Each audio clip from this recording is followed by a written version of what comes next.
perfect outcome to all things is assured.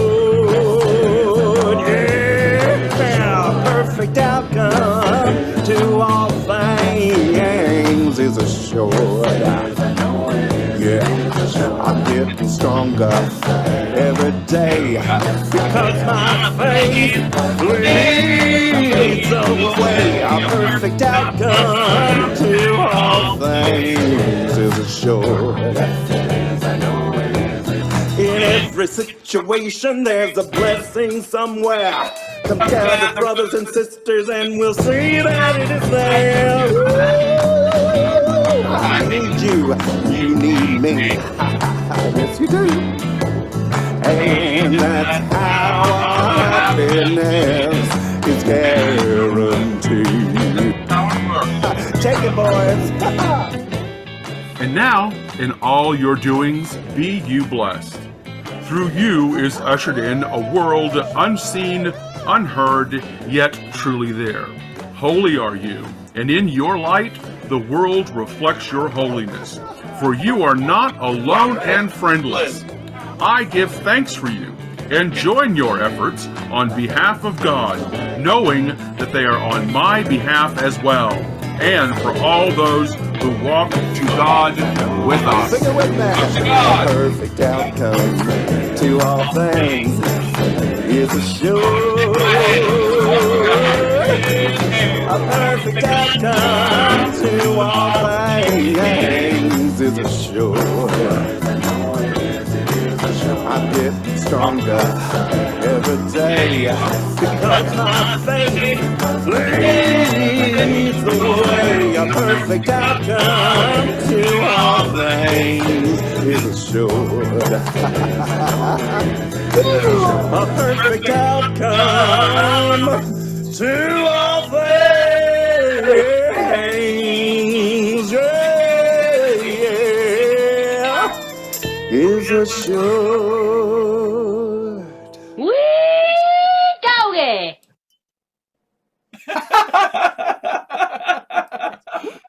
That's what it is. There you go. We have to have we doggies. Got it. All our Doggy. we doggies in a line now. How is everyone this evening? Oh, what a beautiful day so far. Really? Wow. Truly. Wow. Thanks for joining us this afternoon. Cheers. Cheers to you. Mm-hmm. Cheers to a perfect outcome. Mm-hmm. To all things. To all things. Yay. Well, today has been an amazing day so far. Wow. Very thoughtful and courageous message from Regina this morning. If you didn't get a chance to hear Regina Knighter's message this morning on 11/12/23, it's really nice. Very powerful. Yeah. There's a really.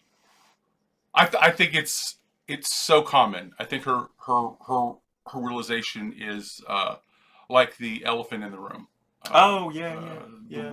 What we think of even as spirituality or evidence we're good people. Well, yeah. So all kinds of things like that. So come to mind in that paradigm, and we're going to continue. I'm going to continue with that idea. The lesson today is that we're on the chapter called "The Dreamer of the Dream." The dreamer of the dream is about how we work together, about whose problems are we solving, what answers, what questions are we asking, what problems are we solving, and that's exactly what Regina was talking about today. I'm trying to get something for me. Oh no, I'm trying to get something for me. You know, in this, I want enlightenment. Enlightenment means it should be transactional. My life should. Right. If I know better, my life. You know, if you're, well, it's sort of your life will surely show it. In your, if you're happy and you know it. Yeah. Well. I mean, I think what we're speaking to, yes, is the idea of a transactional spirituality. If I'm spiritual enough, then nice things will happen, or what I want will happen, or what I want will happen. Yeah, and that's idea of how that paradigm. That's a whole paradigm, you know, and it's ubiquitous. It's nothing even we can even beat yourself up for because it's like you have to eat. Well, You I know? mean, yeah, we're so conditioned to think that that's the truth. So Well, the paradigm runs deep, really deep in all of our thinking. So It the does. first thing you do is say, okay, I can see it. I'm just grateful I can see it. right. Correct And perspective. In correct- reality, what do you yeah. want to do? I mean, my spiritual aspiration is to see what is here. My spiritual aspiration is to be a part and participate with what is real. Yeah. What is really the truth? And so, as I say in my meditation, we, welcome and accept all the things that we like and all the things that we do not like. And, there's a lot of things that we do not like about this life that we're on. But what problems are we going to solve? Who are we going to get together, and how are we going to solve them? The lesson today is certainly about who we think what we think our gifts are supposed to be in the world. What I think our awakening is supposed to serve. Interesting. Or do. One of the things that I really appreciate about this group is, and the Course in Miracles specifically, is half the book is devoted to how do you apply this in your life. Yeah. Half of the book is getting us to a willingness to to turn over, your idea that I know the best thing in the world to happen for me. That idea to something that's greater than ourselves is classic. Half of the book is half of the book is doing that. The other half is saying, so what are you going to do with that knowledge? What are you going to do with that idea? Now, how are you going to take? Are we going to take responsibility for how we are reflecting the love of God in the world? And and so I call this this section is about being a part of an institution or institutional interactions. How do we grow when we wake up, when we learn better and start doing better? We usually find out that there are people walking in the same direction we're walking. Maybe not as many, but there are people walking in the same direction that we're walking. Well, one thing that keeps me really focused is first of all, not concentrating on all the horrors in the world, but actually seeking. Can be easy to do. Yeah, but actually seeking out, folks that are doing, amazing things in the world and bringing their love to the world. So we go through YouTube and find videos on people who are, doing permaculture, the type of agriculture that sustains the earth and building in sustainable ways and just really putting their love out there in forward-thinking ways and uniting communities together, So that's one thing that we do to keep ourselves. How do you practice non-dual gardening? Non-dual gardening, yes. How do you? What's a non-dual farm? How do you teach peace? Always teach peace. What is our method of teaching peace, of teaching that we're not who these things are. But we have lessons. We have lessons to get to. I want to get the lessons to get to. But it's also we just started another holiday. We did. Hey, Jacqueline. Hey, Rhoda. Yeah, we just started another holiday. Do you know what? Today is. Do you know what today is? Diwali. It's Diwali. Yeah, and so it's the Hindu Festival of Lights. Which means it's very noisy out in our neighborhood. So it's the celebration of the victory of light over darkness, yay. Good over evil and knowledge over ignorance. Lamps are lit and set on the water. And we saw this really cool video of people doing this very thing in a snake formation. It was so cool. Like they went down the river dragon and a Diwali thing and this river of lights. It was gorgeous. It was really beautiful. So we've got our candles lit over here, and we send out prayers and wishes for joy and abundance, and we do. It says it's a time for families and communities to gather for music and dancing and celebration. It's a party. It's a total party. Victory of the Lord. Asatoma, Sadgamaya, Tamasoma, Sadgamaya, Rityorma, Amritam Gamaya. Yeah, and Shanti. And so it just reminded me of this song that I love. by India Ari Oh, yes. that I thought we'd do as our sing-along. So, oops, let me put some words in the chat if you want to try to sing along. Actually, if you have an instrument, yeah. you can play along because she's going to include the chords. Yeah. So this is the first verse here. And then here's the rest of it. It's basically, if you want to sing along, the chorus is just the phrase, I am light, I am light. And you may recognize this as an India Ari song. Yeah. So it's a good sing-along. Yeah. Sing with us. All right. Here we go. All right.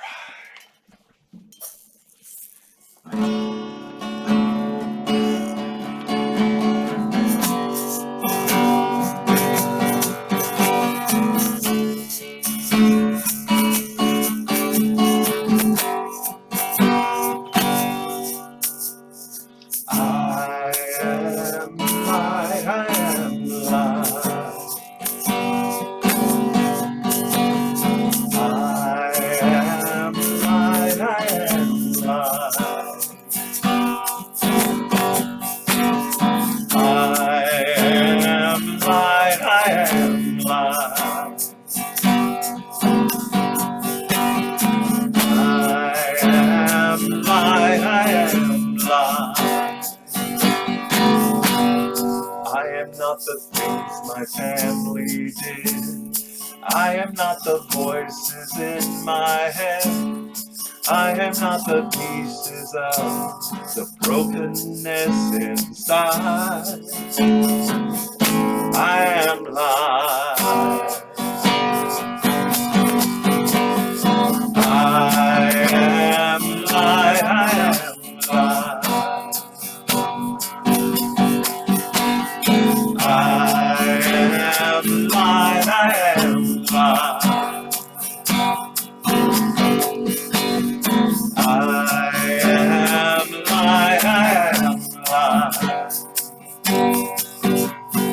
I am not mistakes that I have made, or any of the things that caused me pain. I am not the pieces of the dream I left behind. I am light. I am light. I am light. I am light. I am light. I am not the color of my eyes. I am light. I am light. I am not the skin on the outside. It's all light. I am light. I am light. I am light. I am light. I am divinity and defined. I am the God on the inside. I am a star, a piece of it all. I am light. I am light.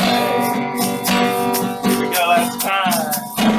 I am light. I am light. I am light, I am light. I am light, I am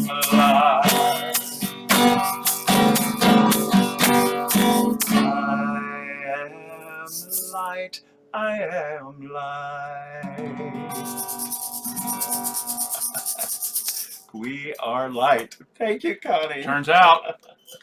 And that's good news, actually, right? Yes. It's good news. Yes. That's really, really good news. Because I'm not who I thought I was. Oh my God, but save Glenn. Turn out you don't need one. It's like, it felt so solid a minute ago, and it just slipped through my fingers. Oh, that's funny. Oh, turns out you don't need it, Glenn. Yeah. Turns out I don't need it. Turns out I don't. All this work I poured into her, though. Yeah, exactly. That's a lot of effort. That's like 40 years, 35 years, 40 years of like being a person. Oh, well, 67 for me.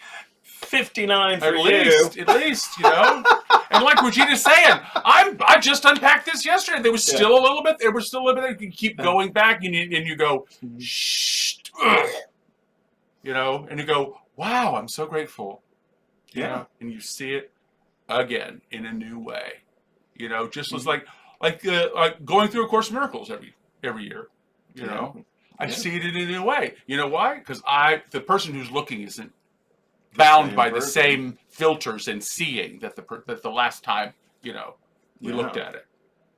So speaking of which, I know everybody's a good Course in Miracles over there. Course in Miracles student. Did you know what lesson we're on? Let's see. Well, today we're on 316, which is funny. It's 316. Yes. Right. We'll get to lesson 316 here in a moment. But we're going to start a few days good, back. Evangelicals will giggle at 316. John 316. Well, so this section is called the Last Judgment. Because Last Judgment is another way of saying, finally, would you let go of what doesn't work? Would you just add up the evidence already? Right? Add up the evidence already and decide that you don't want to go in the direction that you're going. There's too much pain, suffering, ignorance, or whatever is going on. Make a new decision already. And the last judgment is the world isn't what we thought it was. And what isn't what it's for. We even think about it differently. This whole section is asking us what is ours to do, and it's asking what is it for. And it goes right to the question of what Regina was talking about. What am I supposed to be solving? What is supposed to be happening here? Well, it's this transactional world, and even the transactional world of the English language is so slippery to get into. Oh, it is. It is just really slippery to get past. So we have to do something other than be a language. We have to be something other than. We have to be in a presence where we are not in the paradigm. We're looking at the paradigm, like the mind and the not the mind, in the world, not of the world. I mean, we keep hearing these things in many different ways. When are we going to make the last judgment? I'm going to try this on. I'm going to actually try it on. I'm going to do something about these ideas. Right? And when we do that, we find out that we're on the way with some people. We're on with those. The last judgment provides us with our holy companions. Oh, our mighty companions. We're on the path with our mighty companions. So if the last judgment, I want to go back to lesson 313. Okay, and so that was a few days ago, and 313 in the workbook says, now let a new perception come to me. Right. Yes. Father, Father, there is a vision which beholds all things as sinless, so that fear has gone, and where it was is love invited in. Fear is gone. What world do you... Who do you have to be? Where do you have to sit? And what do you have to be looking from to be like going, I'm not afraid? That's the Buddha thing. This is like, fear not. There's nothing to be afraid of. Let us today behold each other in this light. A new judgment. You're me. I'm you. I'm not afraid. I'm not afraid of you. Brother, come and join with me today. We save the world when we have joined. Yay. It's like brunch. Going to brunch, right? Okay, and then the next day was lesson 314, which says, I seek a future different from the past. Last Judgment. Yeah, and from Right. new perception of the world, there comes a future very different from the past. Yeah, a new perception of the world, there comes a future very different from the past. The future now is recognized as but an extension of the present. Now, that's a really cool thing. I've been working with that, And I don't have to create it. you know. Yeah, knowing that the present is the only time that is, and whatever the future is born out of what's happening right now, where I am, and what I'm doing. I love that. I think that's really, really helpful. Past mistakes can cast no shadows, so that fear has lost its idols and its images. Okay, yeah. So where would the perspective be? Where would I have to perspective be in which the past didn't? The past can touch me not. Like you'd be on the other side of that lesson, right? You would be able to, like the Matrix, see those bullets coming so fast. You would just step out of the way. It didn't affect you. You weren't living in that world anymore. Father, we were mistaken in the past, right? We were mistaken. And choose to use the present to be free. So what's always happening? You're already free. If we're going to have this conscious participation in it, what we'll do is we will choose to be here, and we will choose to do what is ours and live in the present moment of what is this for, and what is mine to do. Awesome. It's gorgeous. It's absolutely gorgeous. So keep going. All right. So then, okay, this was yesterday. Excuse me. It's kind of wild. This yesterday and today are a pair. So yesterday was lesson 315. All gifts my brothers give belong to me. Good news, huh? Well, sort of. Well, it says it works this. both ways. Yeah. Each day 1,000 treasures come to me with every passing moment. I am blessed with gifts throughout the day in value far beyond all things of which I can conceive. A brother smiles upon another, and my heart is gladdened. Someone speaks a word of gratitude or mercy, and my mind receives this gift and takes it as its own. And everyone who finds the way to God becomes my Savior, pointing out the way to me and giving me his certainty that what he learned is surely mine as well. Bodhisattva. I love that because I really do see that when I'm out and about. Like when I hear somebody being nice to somebody else, when I'm somewhere, or speaking to someone in a very wonderful mothers and babies tone, or when I give money or something to someone on the street who asks me for it and they say God bless me, I just love all of that, and we're also between like 3 schools. Yeah, we walk by 2 schools and we're like surrounded by schools, and Yolanda and I have begun calling them meerkats. Oh, the kids. The kids, because we're now old people. So the kids that are running around and everything, it's fun to watch the meerkats play. Yeah. Just gorgeous. It is. Gorgeous. It's lovely to see everybody and just see that all as a blessing. Like see all the diversity and everything as a blessing, And that's me. I'm playing. That's to enjoy to authentically enjoy what's here. Yeah. So today was yesterday. All gifts my brothers give belong to me. And so today is all gifts I give my brothers are my own.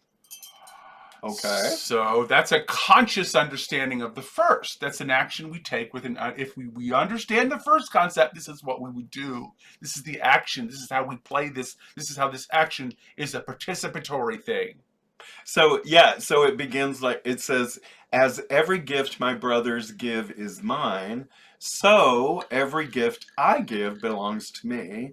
Each one allows a past mistake to go and leaves no shadow on the holy mind my Father loves. His grace is given me in every gift a brother has received throughout all time and past all time as well. My treasure house is full, and angels watch its open doors, that not one gift is lost. My treasure house is full, Mm. and it has open doors. Mm. What attitude is that in the world if your treasure house is open? Mm. You know, it's interesting. The prayer says, Father, I would accept your gifts today. And then it says, I do not recognize them. Because a lot of, clearly, I don't know what anything is for. Yet I trust that you who gave them will provide the means by which I can behold them, see their worth, and cherish only them as value what is valuable, not what is valueless. Yeah. Mm-hmm. All right. Good segue to a meditation moment. Oh, let's do that then. And then as we go into the meditation moment, after see if you don't think how much this lesson. I'm about to do this lesson from chapter 26, I think. All right. We swing together. We really do. All right. Let's do some bell ringing and cleansing breaths. Make an intention. And here we go.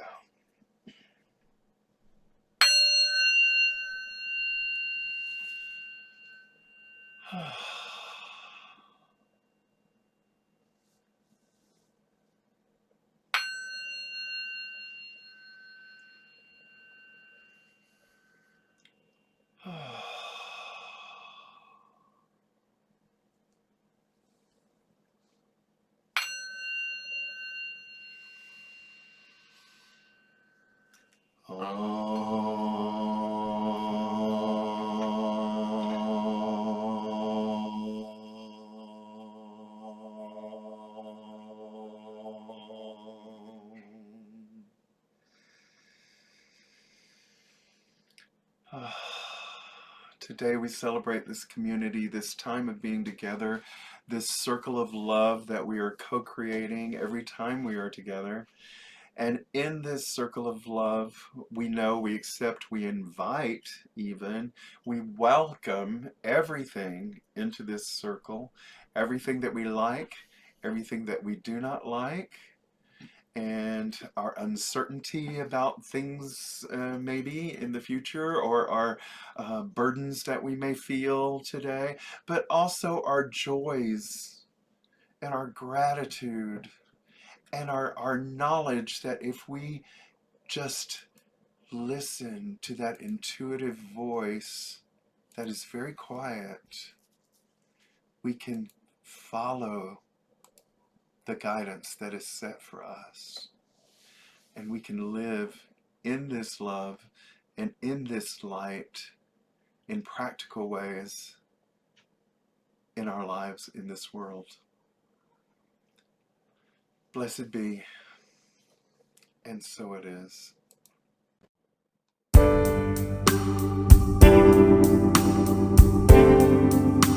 I'm living in love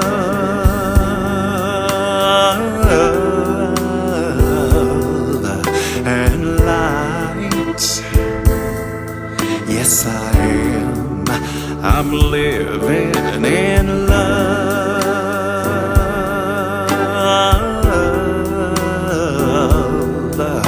and light. Yes, I am. I'm living in the truth that love has healed my life, because I'm talking about,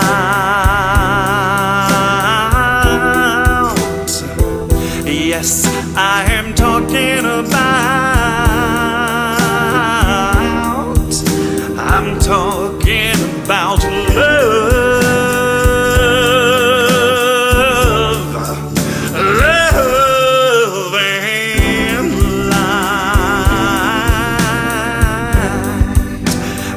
Living in love.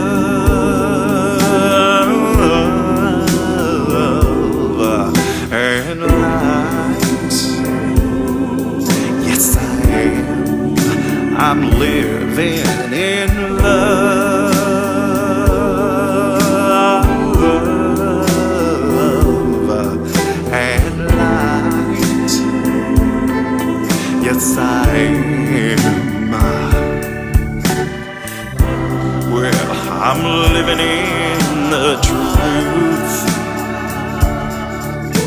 that love has healed my life, because I'm talking about,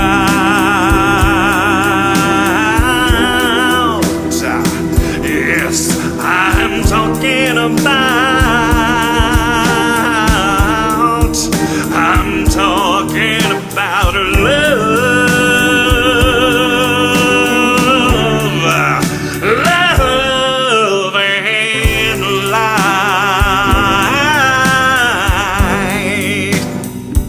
I'm just gonna preach a little now. I know how it is every now and then. You just get out there in the world and you feel like you're all alone.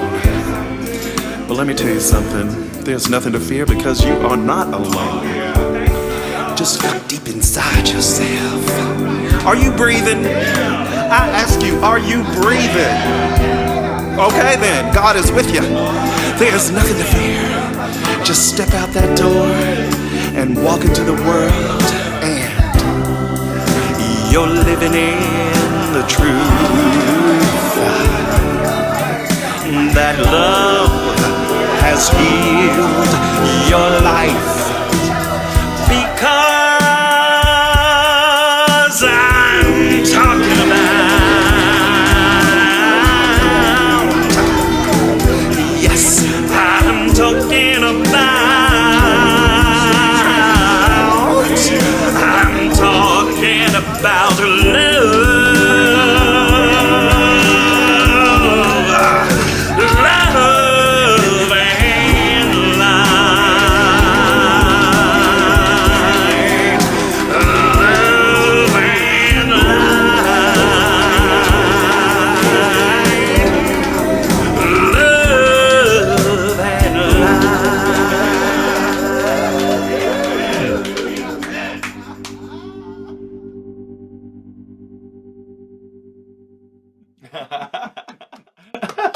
I know. Welcome to the cabaret.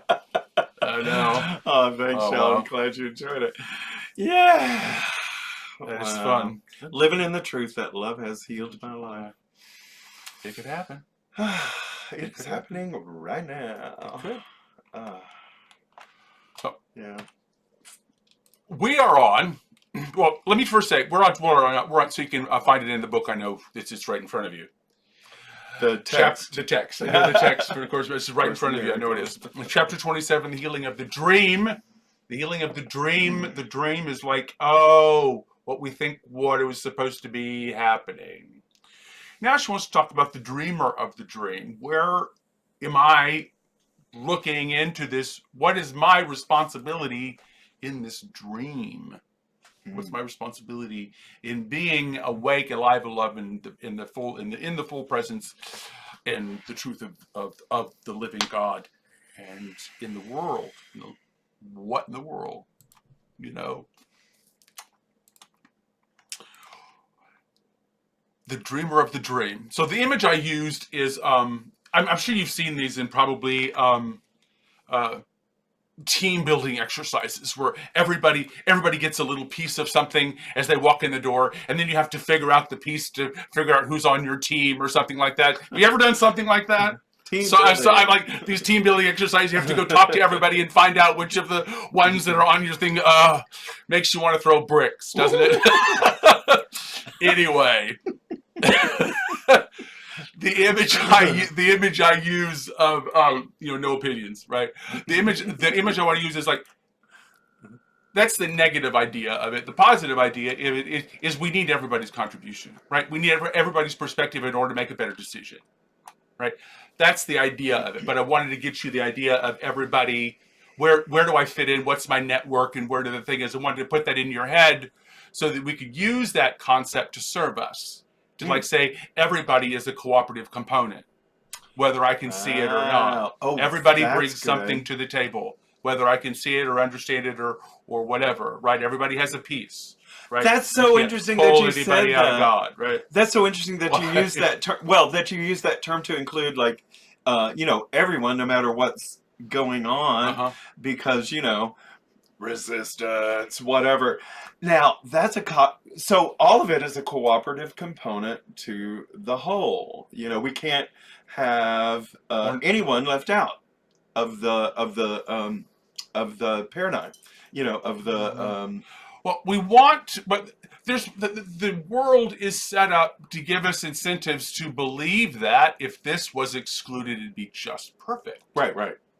Yeah. Right. That's the paradigm we're looking at. Right. Last week was like, are we really? What problems do we want to solve? What questions are we answering? What questions are we asking in order when we come together and say, let's have fun, or let's celebrate, or let's be God in this group of people? What are we going to do? Well, the second lesson, the second thing she wants to talk about is when we get together, the one really easy thing that it's really tempting to do is to get together to stop something. Oh, right. Yeah. To end something. Right? Mm-hmm. This should, like, in the best example I know is this shouldn't be happening. Do you know that feeling? This shouldn't be happening. And it's like, and that's so she wants to talk about who's dreaming. Interesting. So it is. Who wants it to stop? Who needs it to stop? What needs to stop? What are you looking at? What's the cause? Do you want this to stop, or do you just want to play with it? Most of the time, we just want to play with it. We don't actually want it to stop. So she wants us to be able to look past our tendency to play with things and not solve them. Ooh, oh, wow.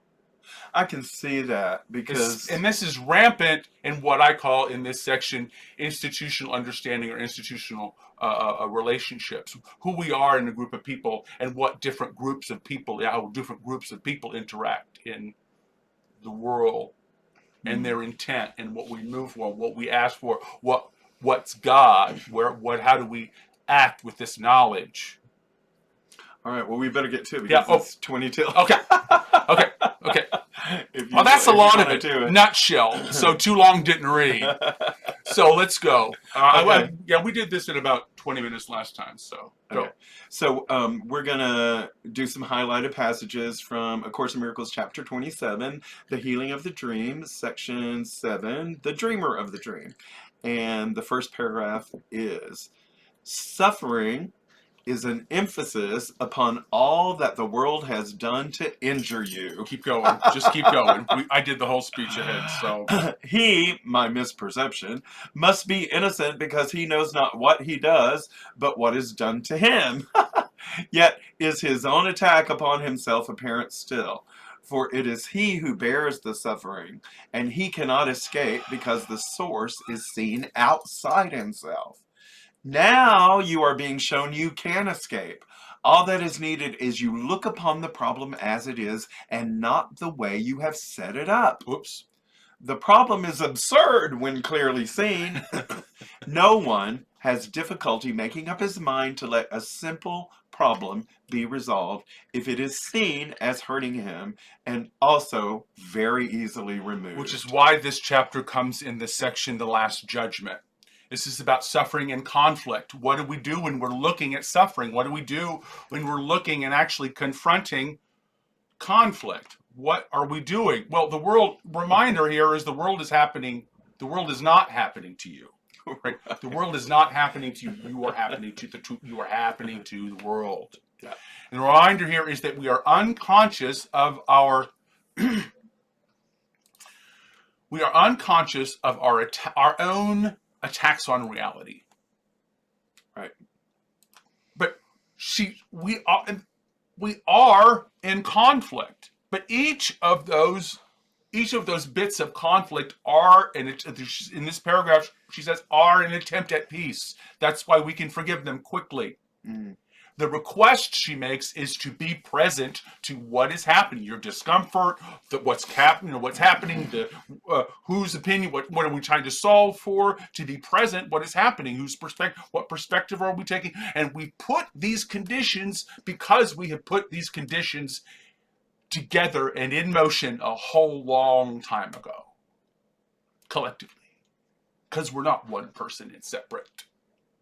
The solution, when we see it, is obvious and simple, right? Because we're looking at the correct perspective. And the correct perspective can be very infectious. Truly. But it takes this ability to recognize what conflict is for, what it is, be able to see through it and past it to what we're actually getting at. The request is to look upon the problem or the conflict or whatever as it is. And she makes it applies with as many people as possible. Right? With as many perspectives as possible. Right? So we're just not asking the same person over and over and over again. No. We need everybody's everybody who's this is here. It's also my own personal thing. The way this happens is locally. Who's concerned? Who's there? Who's with us? Who is immediate is what we have to deal with. Those are the feeling tones that we have to deal with. The request is to look upon the problem and the conflict as it is, and that can be very difficult without many perspectives. Okay, have you looked at it this way? Have you looked at it this way? Have you looked at it this way? How many times have you changed the story as you grew up? On your own life story about what happened and what didn't and what tragedies and things like that. That's true. Because we know that things change. Keep going. I could just riff on that all night. The reasoning by which the world is made, on which it rests, by which it is maintained, is simply this. You are the cause of what I do. You out there are the cause of what I do. Your presence justifies my wrath, and God. You exist and think apart from me. While you attack, I must be innocent, and what I suffer from is your attack. This must sound familiar with what's happening in the world right now. It must sound familiar. And to me personally. The world's escape from condemnation is a need which those within the world are joined in sharing. And it is this that he perceives to be his part in its deliverance. Vengeance must have a focus. This is the purpose of the world he sees. The means attest the purpose, but are not themselves a cause, nor will the cause be changed by seeing it apart from its effects.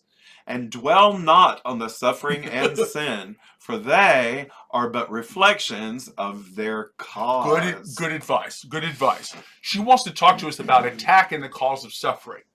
The reasons the rules we're giving is my problems are because of, name.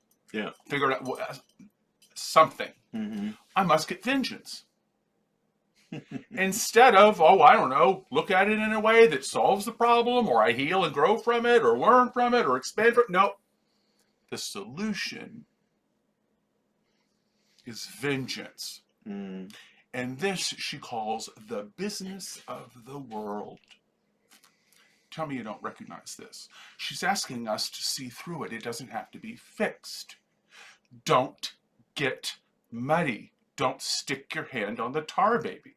The request is to look past condemnation, your own horror at your own past and seeing what you're capable of and what's happening here, to look past the condemnation to the cause. The conditions for this create this. What are the conditions of peace? That's what I am. I'm the cause of peace. Request to look past the condemnation to the cause.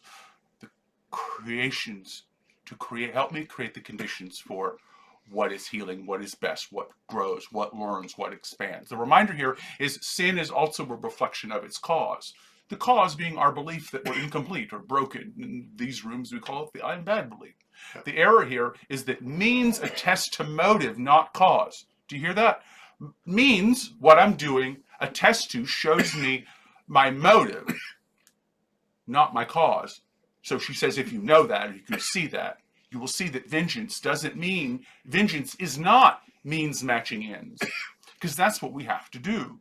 Means must match ends. We have to, like in the politics, it's called preconfiguration. You have to be acting like it and knowing like it and being it and doing it to have the experience of it. Instead of means being to get somewhere, like vengeance or an acquisition of a thing. the means have to be aligned with the cause. So keep going. And that's a beautiful thing. Hold on just one second. Excuse me. I'm still getting over a cough. Anyway. So this is paragraph 6. So we're beginning. She's recognizing us to help us see through who we are not. This thing that we have to solve that's not solvable, that doesn't have to be done. This delicious thing that Regina was getting at today, that for many people, like myself, felt like a tragedy. Go ahead. Okay, paragraph 6. The part you play in salvaging the world from condemnation is your own escape. Wow. Forget not that the witness to the world of evil cannot speak except for what has seen a need for evil in the world. Excuse me.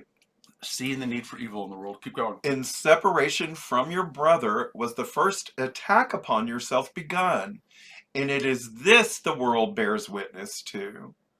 Of all the many causes you perceived as bringing pain and suffering to you, your guilt was not among them. The one who makes illusions does not see himself as making them, and their reality does not depend on him. He cannot doubt his dream's reality because he does not see the part he plays in making them and making them seem real. Escape! Wow. Escape! See it. Do you believe this escape is possible? Mm. Do you even believe this escape is possible? By seeing it, for sure. Right. Guilt and the need for evil. Did you put that together? Guilt and the need for evil.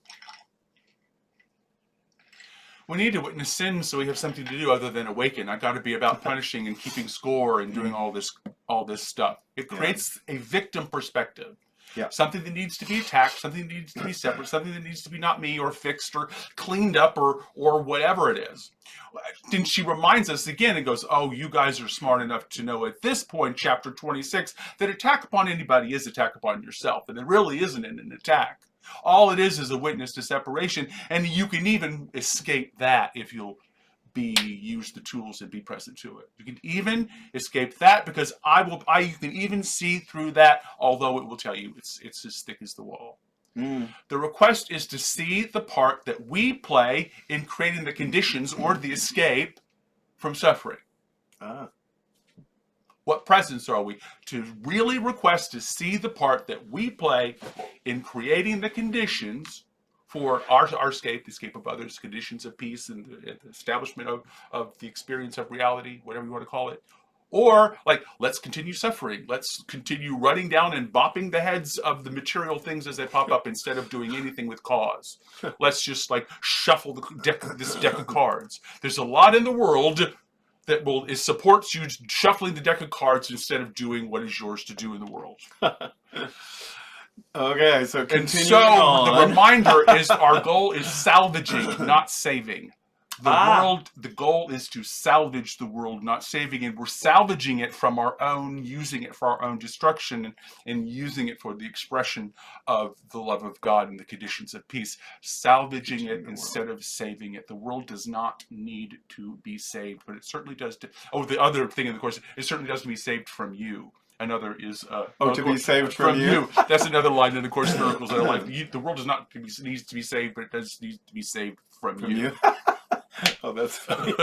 Okay. which I kind of like. That's pretty funny. So read it. Keep going. Okay, we're on paragraph 8. Paragraph 8. No one can waken from a dream the world is dreaming for him. He cannot choose to waken from a dream he did not make. So little is his worth that he is but a dancing shadow, leaping up and down according to a senseless plot conceived within the idle dreaming of the world. The cause of suffering is in your mind. Be glad indeed it is, for thus are you the one decider of your destiny in time. The choice is yours to make between a sleeping death and dreams of evil, or a happy wakening and joy of life. What could you choose between but life or death, waking or sleeping, peace or war, your dreams or your reality? Life is peace. Awaken and forget all thoughts of death, and you will find you have the peace of God. Yet, if the choice is really given you, then you must see the causes of the things you choose between, exactly as they are, and where they are. Where they are. Where are we making those mistakes? Where is the cause of our misseeing? Okay. I like the sleeping death and dreams of, you said so we're doing Marvel Comics again. The sleeping death and dreams of evil versus a happy waking and joy of life. Joy of life. She didn't say a joyful life. She says a joy of life. She says life is peace. So joy and peace. The reminder is again, I've been saying it all night, is what problems are you solving? What questions are you asking? She describes the sleeping death in this way: that something is dreaming this for me. I'm not. I'm just not responsible for all of this. Weakness and death. Helpless. I'm helpless to change anything. I'm helpless to be happy. I'm helpless for nothing. And I'm involved. I'm the victim of a senseless plot. Just ridiculous. As this absurd existence. I can't get anything right. Everything keeps messing up. I'm in a senseless plot. War. She literally says, war. To fight over things that we say are us. And she says, this is really actually good news if you can see it. And you be in a community that helps you see it. See, we're traveling together. To realize that I'm the decider of my one destiny in time. She calls this, in other parts of the Course of Miracles, the commander. She goes, give the commander to your one truth, to the becoming, to the truth and the presence of the love that you are. Give the commander to the Holy Spirit. And here she goes, you always can take back the commander. Be the decider. See it. Make the last judgment. Give up the analyzing. Give up and just one for all let go. And I'm the decider of my one destiny in time. And decide once and be done with it. She calls this the happy waking. Because then we're on our journey and life is peace. And no matter what is happening and going on, there's something that doesn't move that we identify within ourselves. And the reminder here for me that the Holy Spirit works this concept for me is the Bodhisattva.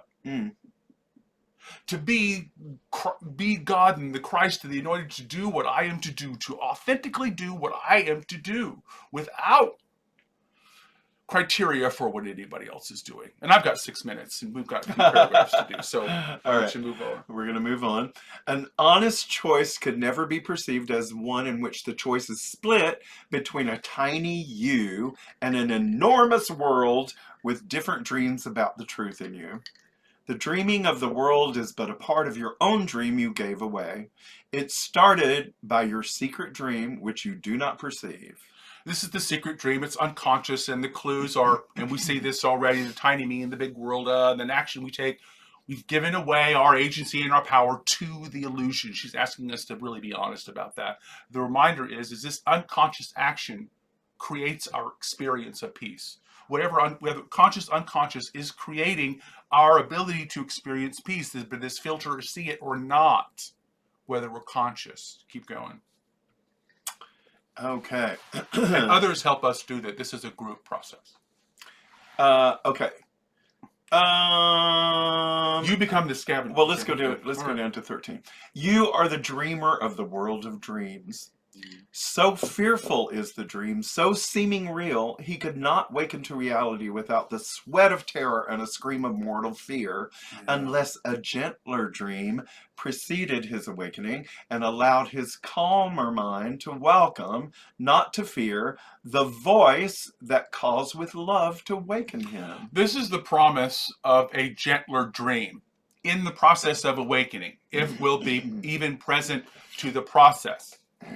Like Regina was saying, do you journal? Do you think, what tools do you use? What are we doing? That's where the community is. To be in the process, walking with others consciously toward awakening. Keep going. Oops.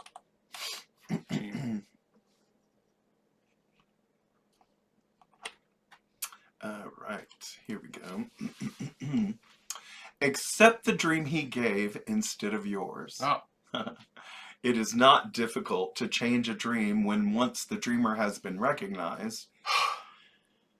Rest in the Holy Spirit. He brings forgiving dreams in which the choice is not who is the murderer and who shall be the victim. That's in A Course in Miracles. For these are happy dreams. You've heard of this Yay, happy dream happy before. If you're dreams. familiar with the Course in Miracles, you know the happy dream. Accept the happy dream that things could be better. There is a better perspective. Accept the happy dream. It changed the dream. If you can locate the dreamer, and the whole world becomes gentle, forgiving dreams. And because we're not acting out a play anymore between winning and losing. Now, I've asked Yolanda to read the last 2 paragraphs in full, so this is good. Here we go. Dream softly of your sinless brother who unites with you in holy innocence. And from this dream, the Lord of heaven will himself awaken his beloved Son. Dream of your brother's kindnesses instead of dwelling in your dreams on his mistakes. Select his thoughtfulness to dream about instead of counting up the hurts he gave. Forgive him his illusions and give thanks to him for all the helpfulness he gave. And do not brush aside his many gifts because he is not perfect in your dreams. He represents his Father, whom you see as offering both life and death to you. Brother, he gives but life. Yet what you see as gifts your brother offers represent the gifts you dream your Father gives to you. Let all your brother's gifts be seen in light of charity and kindness offered you, and let no pain disturb your dream of deep appreciation for his gifts to you. Okay. So, this is what I wrote. Who is the dreamer of this dream of ours? We're often attempting to manage suffering and conflict in this dream, right? We know now to become present and ask a better question and make a better choice. And with correct perception, the solution is obvious and simple. We commonly come together and form groups to address this suffering and this conflict. We're making a choice about how we're going to experience the dream.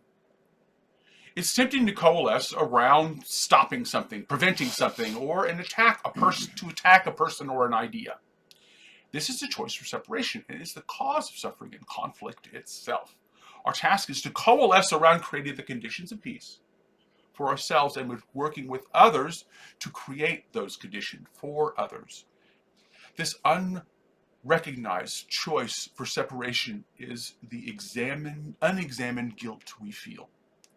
We must examine our belief in vengeance and attack and let it go, because it's costing our ability to see correctly.